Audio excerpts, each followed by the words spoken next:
لسوء حظها مع الرجال. كانت أما عازبة قد كرست حياتها لتربية أبنائها، ليبتسم لها الحظ ويغير رجل لطيف رأيها في بعض الرجال، لكن اختفاء غامضا لهذا الرجل يعيد لها حظها العطر في الحب.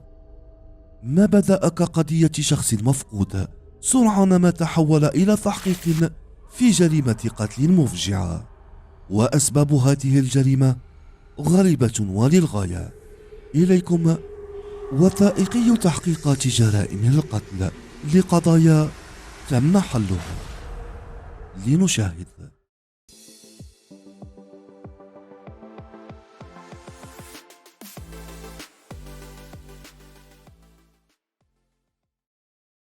أنديانابوليس مدينة رائعة للعيش فيها، تفتخر بقيم المدينة الصغيرة، كما أن لها نصيب من مشاكل المدن الكبيرة.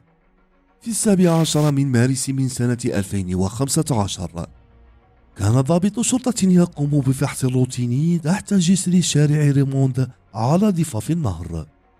هنالك لاحظ شيئا غريبا ومريبا بعض الشيء. وجد سيارة بيضاء متخلى عنها ولا وجود لأي شخص بها، وبجانبها بقع دم على الأرض. قام بإبلاغ المركز بلوحة ترقيم السيارة ليكتشف أنها لرجل تم الإبلاغ عنه كشخص مفقود 3 أيام قبل ذلك. وفي يوم السبت الموافق ل14 من مارس تلقت الشرطة اتصالا من سيدة تدعى أوبل ويليامز، مفاده أن زوجها الذي يدعى ستيفن ويليامز مفقود ولا أثر له منذ صبيحة يوم الأربعاء الموافق ل11 من مارس. ولد في فورت وورث تكساس عام 1963. كان قد نشأ ستيفن ويليامز في أسرة متواضعة، عرف عليه كونه شخصا منفتحا وذكيا للغاية. على سن 18 سنة وقع ستيفن في حب شابة تدعى أبريل. تزوج وأنجب 3 أطفال، أموندا وكيلي وجيمس. كان أبا صارما بالفعل، وقد حاول أن يعيش أبناءه حياة غير الحياة البائسة والفقيرة التي عاشها، لينضم ستيفن إلى الجيش الأمريكي في منتصف الثمانينيات. هنالك اكتشف شغفا سيبقى معه طول حياته. لقد أصبح مولوعا بأجهزة الكمبيوتر، حيث أنه أصبح بارعا في أي شيء يتعلق بها. وفي عام 1995 قرر ستيفن وأبريل الانفصال بعد عدة مشاكل زوجية، وبحلول 2006 كان ستيفن قد تم تسريحه بشرف من الجيش ليمتحن بعد ذلك برمجة أجهزة الكمبيوتر. وبالرغم من كونه كان يحب أطفاله، أصبح ستيفن يحس بالوحدة المتزايدة، فقد أراد أن تكون امرأة في حياته وأن يكون محبوبا. لتتغير حياته في أحد ليالي الربيع في إحدى الحانات، وذلك عندما شاهد أوبل داربين البالغة من العمر 25 سنة ليقع في حبها. ولدت أوبل في أورورا إلينوي عام 1979، وقد قضت كل طفولتها على الطريق من مدينة إلى أخرى، لأنها كانت ترافق والدها الذي كان سائق شاحنة، لتصبح مولوعة بمهنة سياقة الشاحنات. عندما كانت أوبل في 18 من عمرها تزوجت من رجل اسمه دون.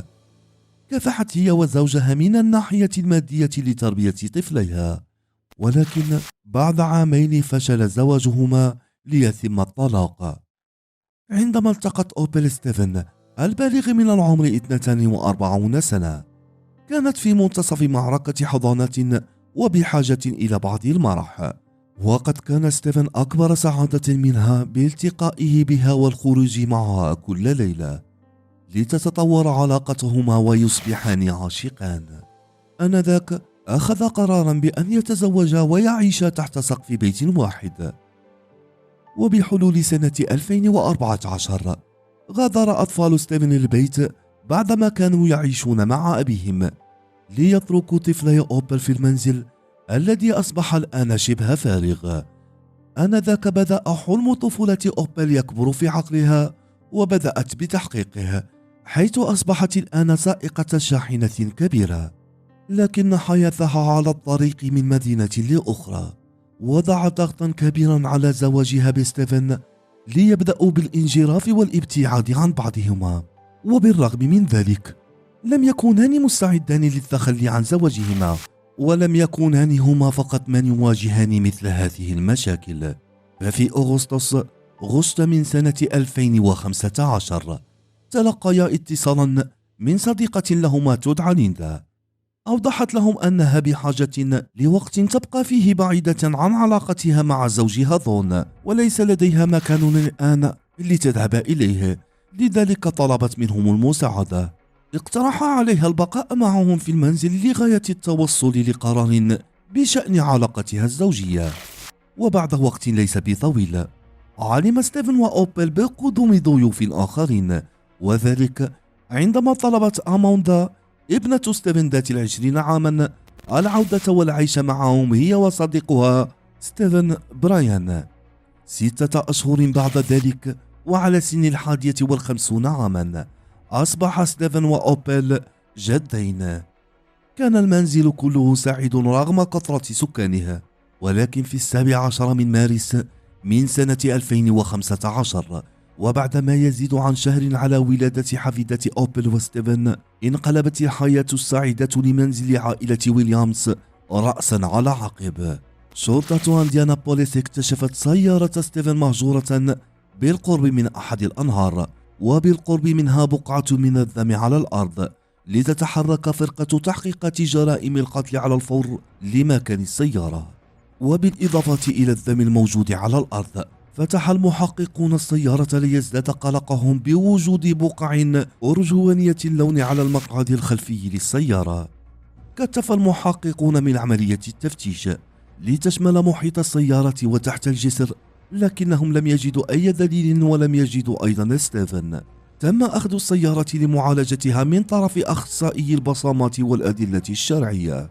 آنذاك عاود المحققون الاستماع إلى تسجيل مكالمة طلب النجدة، وجدوا أن أوبل أوضحت لهم أنها شاهدت ستيفن آخر مرة في مطعم قبل 4 أيام، حيث تناول الجميع العشاء مع ابن عمها تشارلي ليمان وصديق للعائلة أيضا يدعى ريكي كينغ.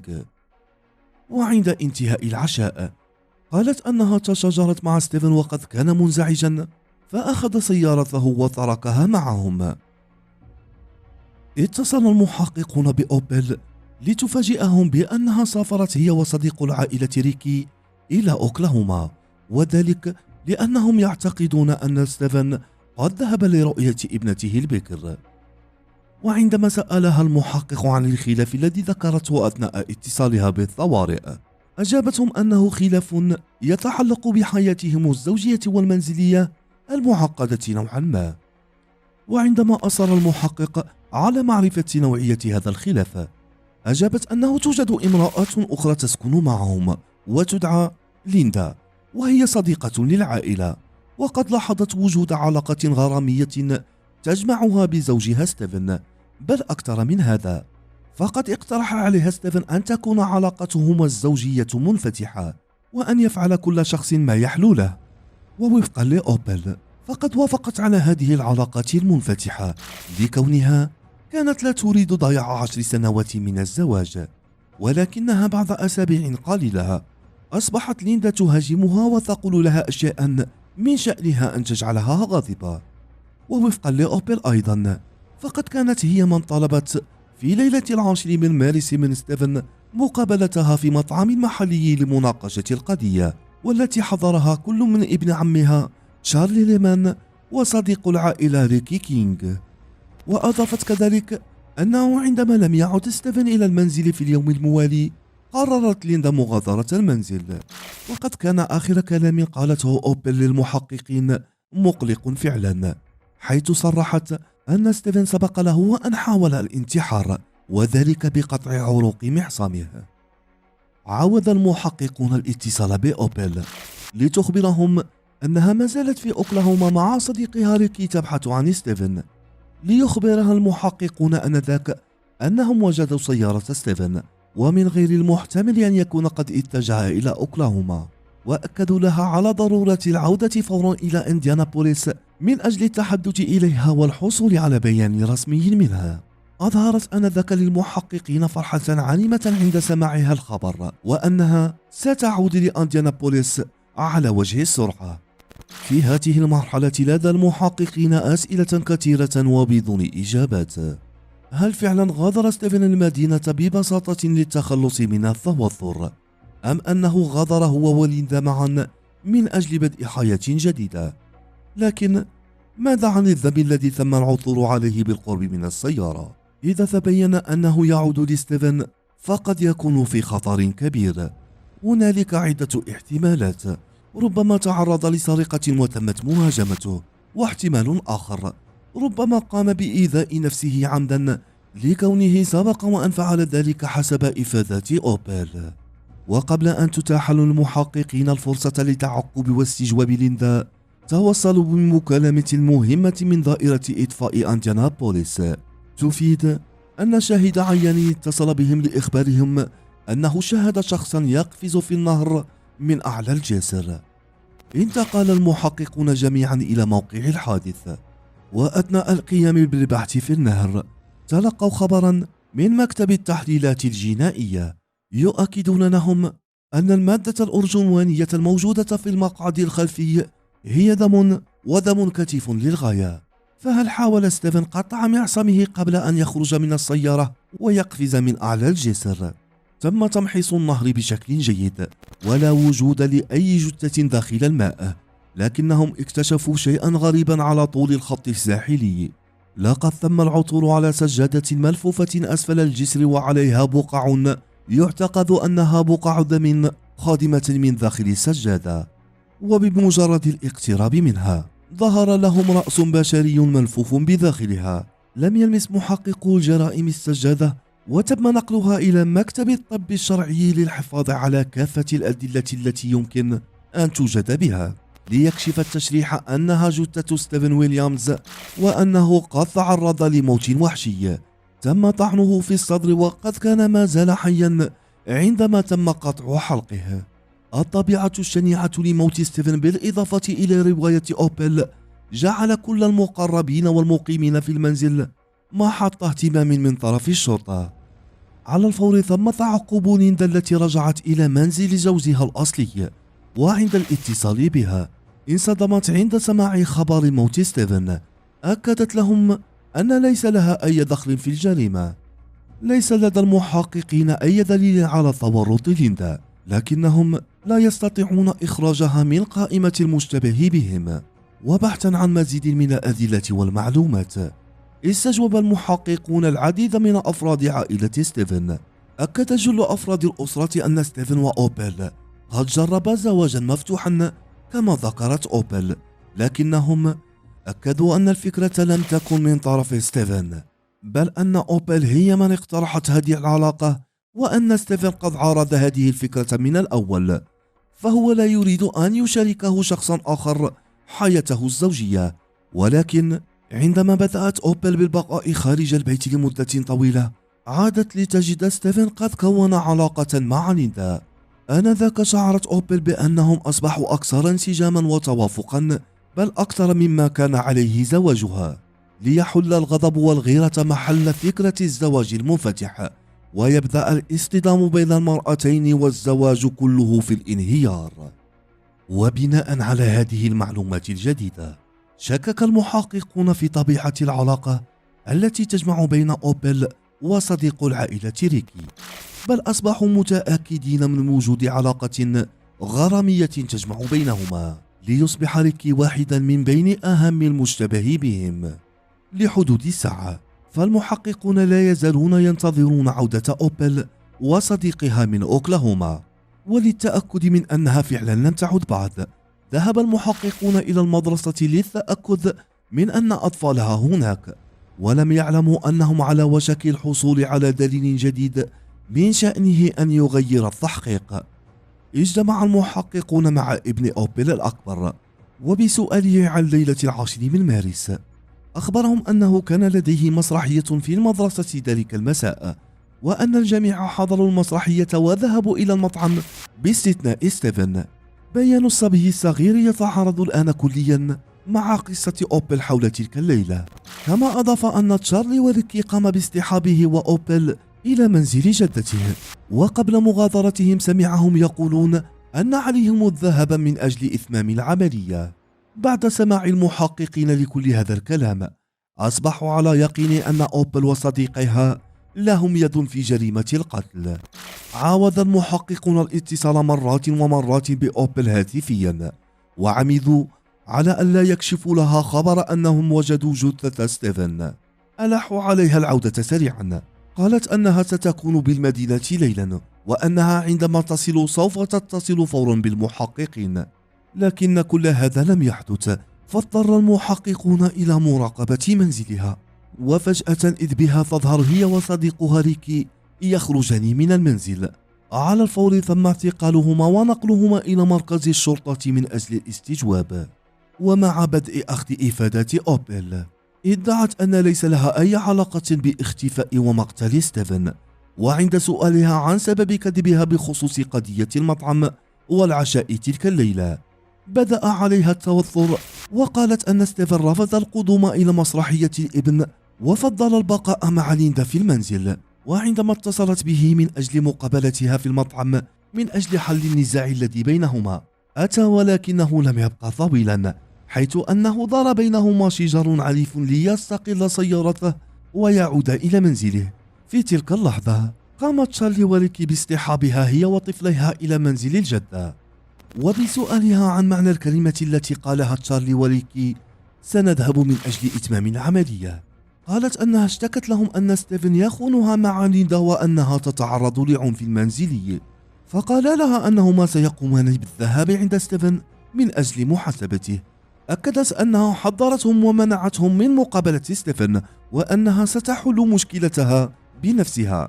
لكنها وبعد بضع ساعات قالت أن تشارلي اتصل بها وقال لها أن كل شيء على ما يرام وأن الأمر قد تم.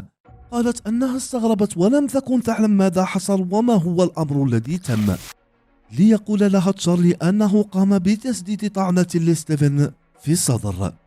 بذلك تكون أوبل قد اعترفت للتو بأنها كانت على علم بوفاة زوجها، وقد كذبت على المحققين من أول مكالمة لها بشأن اختفاء زوجها ستيفن. ووفقا لأوبل أكدت أن ليس لها أي علاقة بمقتل زوجها، وأن تشارلي وريكي قد تصرفوا بمفردهم وبدون علمها. تحول المحققون الآن إلى ريكي كينغ، وقد كانت أغلب تصريحاته تتماشى إلى حد ما مع تصريحات واعترافات أوبل، بينما الآن يعتقد المحققون أنهم وصلوا أخيرا إلى حقيقة ما حدث لستيفن. لم يكن المحققين مقتنعين أن لديهم القصة الكاملة لمقتل ستيفن، وأنه لا يزال هناك شخص آخر مشتبه به يجب ملاحقته وربما لديه المزيد عن حيثية الجريمة. تم إصدار تذكرة بحث وإحضار لتشارلي لتتحرك قوى تطبيق القانون من أجل إحضاره قبل أن يلوذ بالفرار. تم تعقب تشارلز البالغ من العمر 20 سنة بسرعة، وتم إحضاره إلى مكتب الشرطة. لم يجد المحققين أي صعوبة في نزع الاعترافات من تشارلي ليعترف بسرعة ويورط أوبل بقوله أنها توسلت إليه وريكي من أجل مساعدتها على التخلص من ستيفن.